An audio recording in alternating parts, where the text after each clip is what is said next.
Bismillah mon in Pulaar English. You welcome in Pulaar English.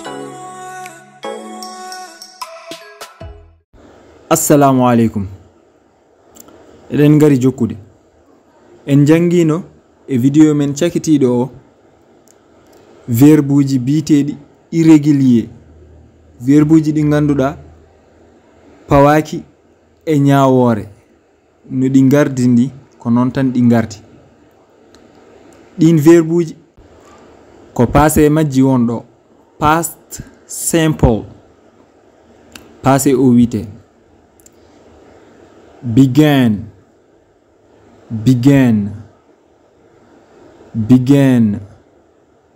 fuɗɗima, broke,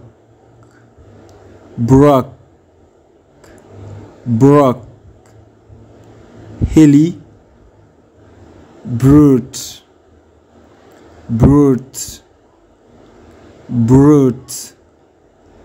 addi, built, mahi, boat,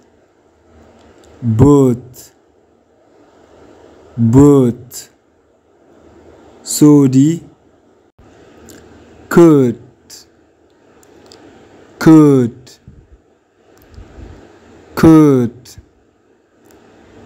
jaggi, came,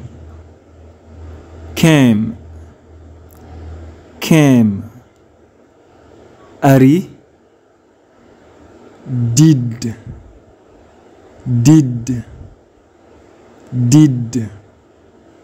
waɗi. Ɗiɗo ko konguɗi ɗi ganduɗa ɗi gasirani i e d. E d ɗum woni i e d.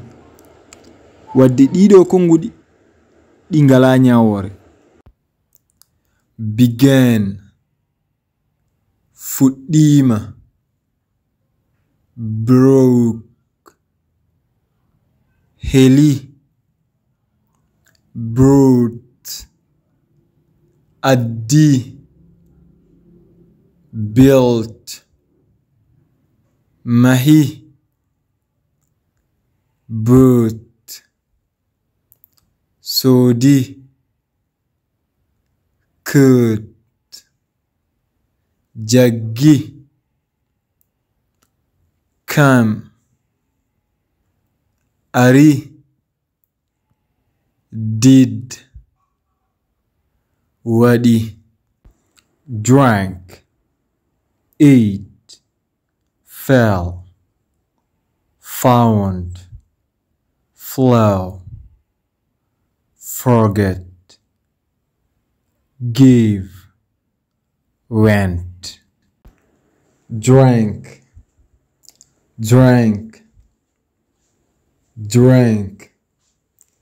yari, ate,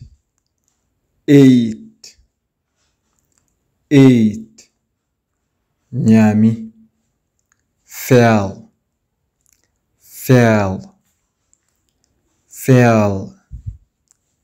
yani, found,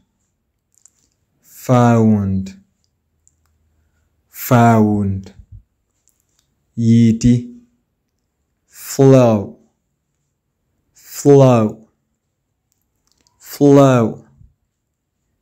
diwi, forgot,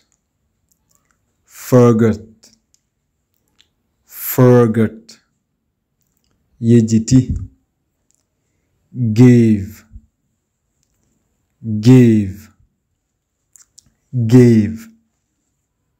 rokki, went,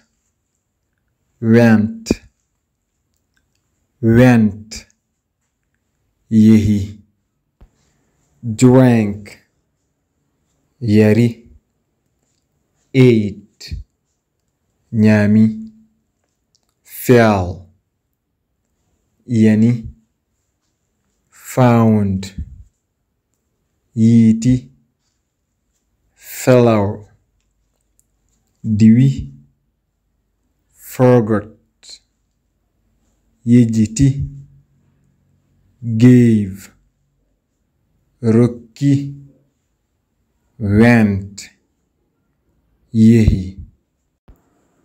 Had. Dañi. Had. Dañi. Had.